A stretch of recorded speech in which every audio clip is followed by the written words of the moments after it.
O Brasil já produziu muitas lendas do futebol ao longo das gerações. Nossos jogadores são reconhecidos por sua impressionante habilidade e elegância com a bola nos pés. E quando você pensa no maior do Brasil, tenho certeza de que muitos de vocês têm respostas semelhantes. Mas e se eu te mostrasse a foto desses caras? Quem seria o menos reconhecido? Eu estou falando desse cara aqui, Romário, um dos maiores artilheiros do Brasil de todos os tempos. O homem que marcou quase o dobro de gols de seu sucessor Ronaldo. No entanto, por alguma razão, poucos torcedores respeitam ou sabem muito sobre ele ou sua carreira. Então, vamos dar uma olhada o quão bom ele era. Esse é o canal VRFoot e sejam muito bem-vindos a mais um vídeo.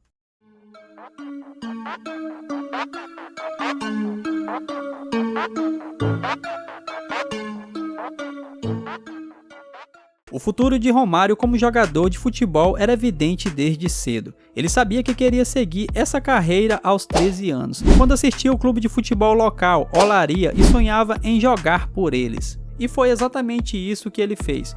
O Olaria contratou Romário para a equipe juvenil aos 13 anos, onde ele se desenvolveu rapidamente.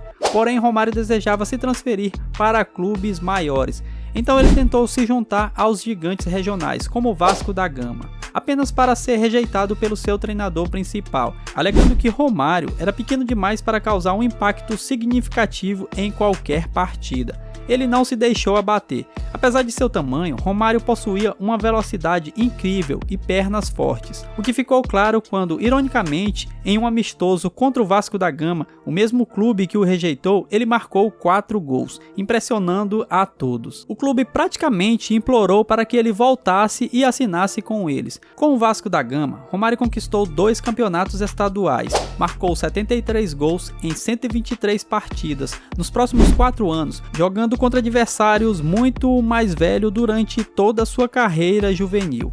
O mais impressionante é que ele foi o artilheiro do torneio nas Olimpíadas de 1988 em Seul, com 7 gols, e marcou o único gol na final da Copa América de 1989 contra o Uruguai. Tudo isso com apenas 21 anos. A única pessoa que chegou perto de alcançar tanta glória pelo Brasil na mesma idade foi ninguém menos do que Pelé. A popularidade de Romário em seu país explodiu, e muitos acreditavam que ele seria o próximo jogador brasileiro de todos os tempos. Uma expectativa muito pesada para carregar, especialmente sendo tão jovem. Não havia dúvidas de que Romário se tornaria um dos grandes.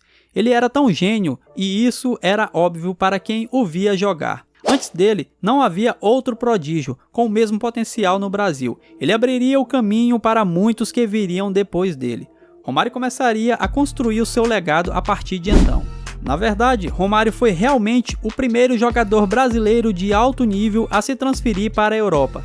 Seu antecessor Pelé nunca fez essa escolha. Assim, em muitos aspectos, Romário foi o pioneiro ao abrir caminho para que muitos talentos brasileiros futuros se mudassem para jogar na Europa. Antes disso, era mais comum que eles preferissem ficar no Brasil para disputar o campeonato nacional. Então Romário se tornou um verdadeiro criador de tendências no país. Romário assinou com o clube holandês PSV após seu sucesso inicial com a seleção brasileira. O gerente do clube, na época, chamou Romário de o jogador mais interessante com quem ele já trabalhou. Ele lembra que Romário estava tão confiante que frequentemente dizia: "Calma, treinador, eu vou marcar e nós vamos ganhar." E na maioria das vezes, ele estava certo. Em seu primeiro ano, Romário ajudou o clube a manter o título da Eredivisie, marcando 26 gols em 34 jogos, com uma média de 0,76 gols por jogo.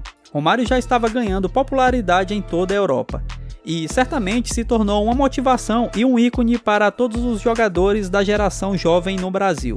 Na sua segunda temporada, Romário teve um desempenho explosivo, marcando 31 gols em 29 jogos, com uma média de mais de 1 gol por jogo, mais uma vez garantindo o título da Eredivisie para o seu clube, além de ser nomeado o jogador holandês do ano e o artilheiro da Liga dos Campeões. E não parou por aí. Romário era tão bom que continuou a marcar gols constantemente dentro e fora de campo. Romário ficou famoso por dar festas malucas.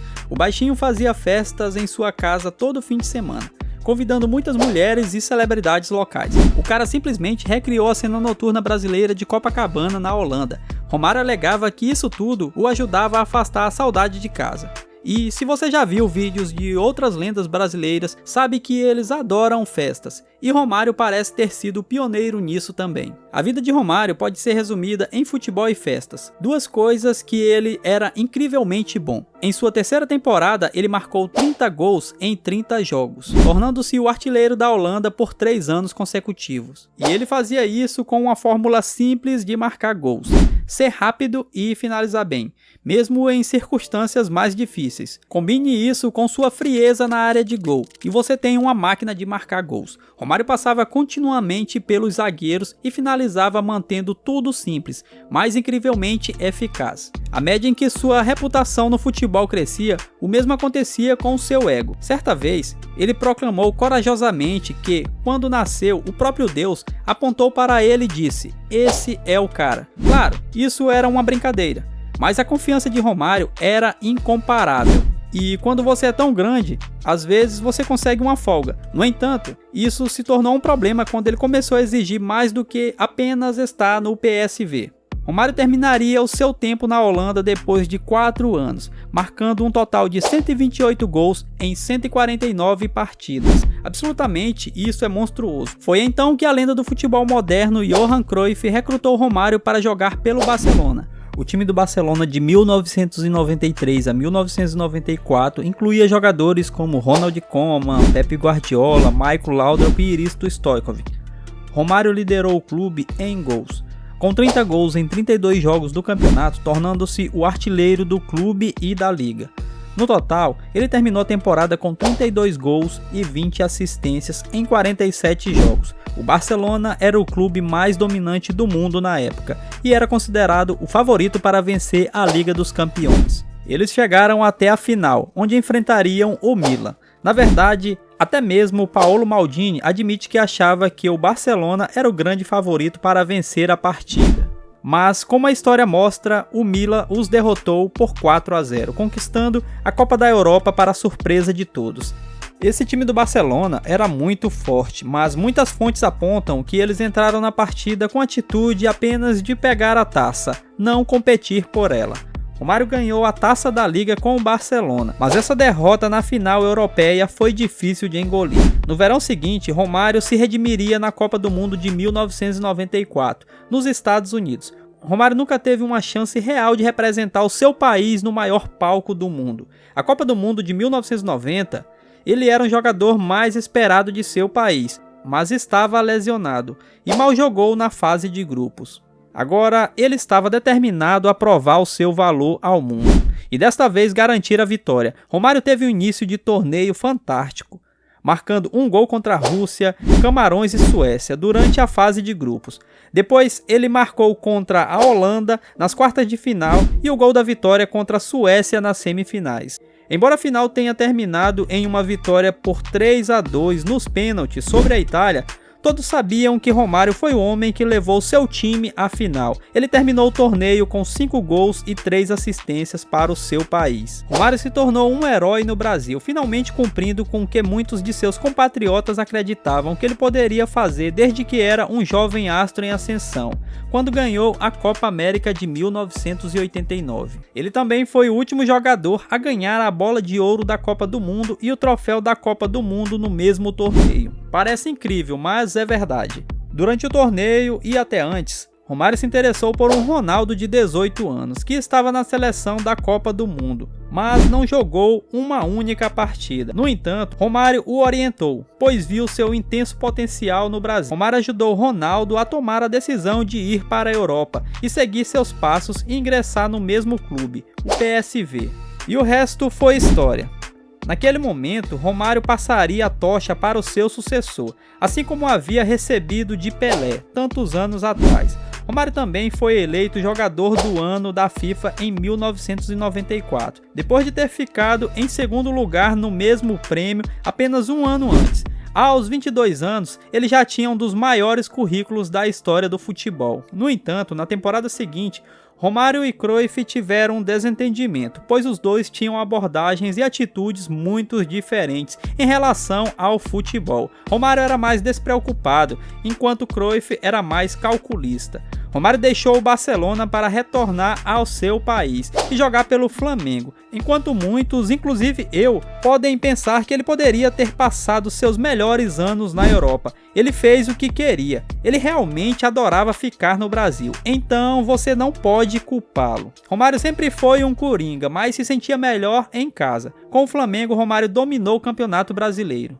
Ele marcou um total de 184 gols em 209 jogos, com uma média de 0,88 gol por jogo ao longo de 5 temporadas com o clube. A infame formação de ataque Rorô do Brasil consistia em Romário e Ronaldo. Imagine enfrentar os dois dos maiores atacantes do Brasil de todos os tempos. Deve ter sido uma visão assustadora. O Brasil definitivamente dominou a competição, marcando 7-0 contra o Peru na semifinal, derrotando a Bolívia por 3-1 na final, para conquistar o troféu. Este é o segundo título da Copa América de Romário. Embora tenha sido o herói do país na primeira conquista, desta vez o destaque pertenceu a Ronaldo. Tudo voltou ao círculo completo e foi uma visão incrível de ver mentor e aluno jogando lado a lado. Romário também ganhou a chuteira de ouro e a bola de prata da Copa das Confederações da FIFA de 1997, enquanto o Brasil liderava o ranking mundial e conquistava o torneio que muitos acreditavam ser uma prévia da Copa do Mundo. As coisas pareciam incríveis para o Brasil e parecia que Romário teria uma boa chance de ganhar mais um título mundial. No entanto, Romário sofreu uma lesão dias antes do torneio e não pôde participar da Copa do Mundo de 1998. E ele ficou arrasado por não poder jogar por seu país e desmoronou em uma entrevista coletiva, dizendo quão difícil era assistir em vez de estar em campo. Esta seria a sua última chance de brilhar no cenário mundial. E o Brasil chegou à final antes de enfrentar uma derrota esmagadora contra a anfitriã do torneio, a França, liderada por Zidane.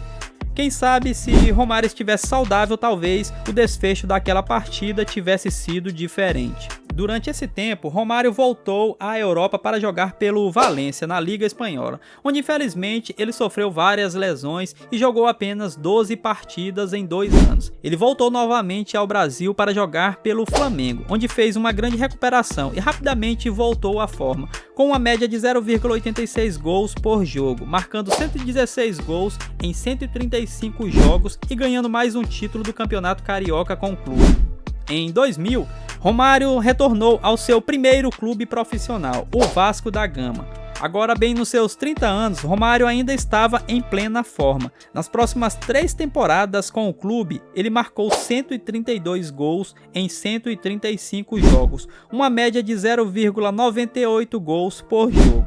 Ele fez isso entre os 35 e 37 anos, conquistando finalmente seu primeiro e único título do Campeonato Brasileiro e o título da Copa Mercosul. E durante a final da Copa Mercosul contra o rival Palmeiras, o Vasco estava perdendo por 3-0 antes do intervalo, até Romário fazer um hat-trick insano, incluindo o gol da vitória e terminando a partida vencendo por 4-3. Absolutamente incrível, especialmente para a sua idade. Ele foi então nomeado jogador sul-americano e futebolista brasileiro do ano, terminando como o artilheiro do Campeonato Brasileiro mais uma vez. No entanto, por mais boa forma que estivesse no final da carreira, Romário ainda era o mesmo coringa. Ele se retirou da seleção da Copa América de 2001 e foi excluído da equipe vencedora da Copa do Mundo de 2002 por falta de disciplina, pois alegou que precisava de uma cirurgia no olho, mas foi flagrado jogando amistoso com seu clube e saindo de férias.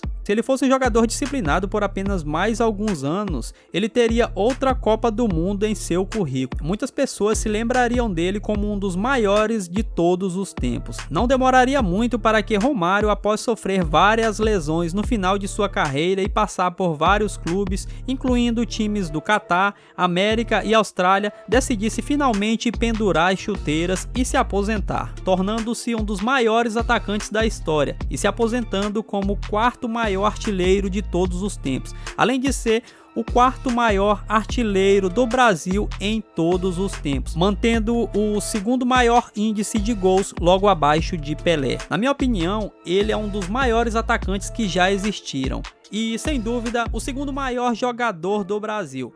Mas o que vocês acham do Romário? Onde vocês o classificariam? Deixa sua opinião aí nos comentários. Valeu pessoal, até o próximo vídeo e fui!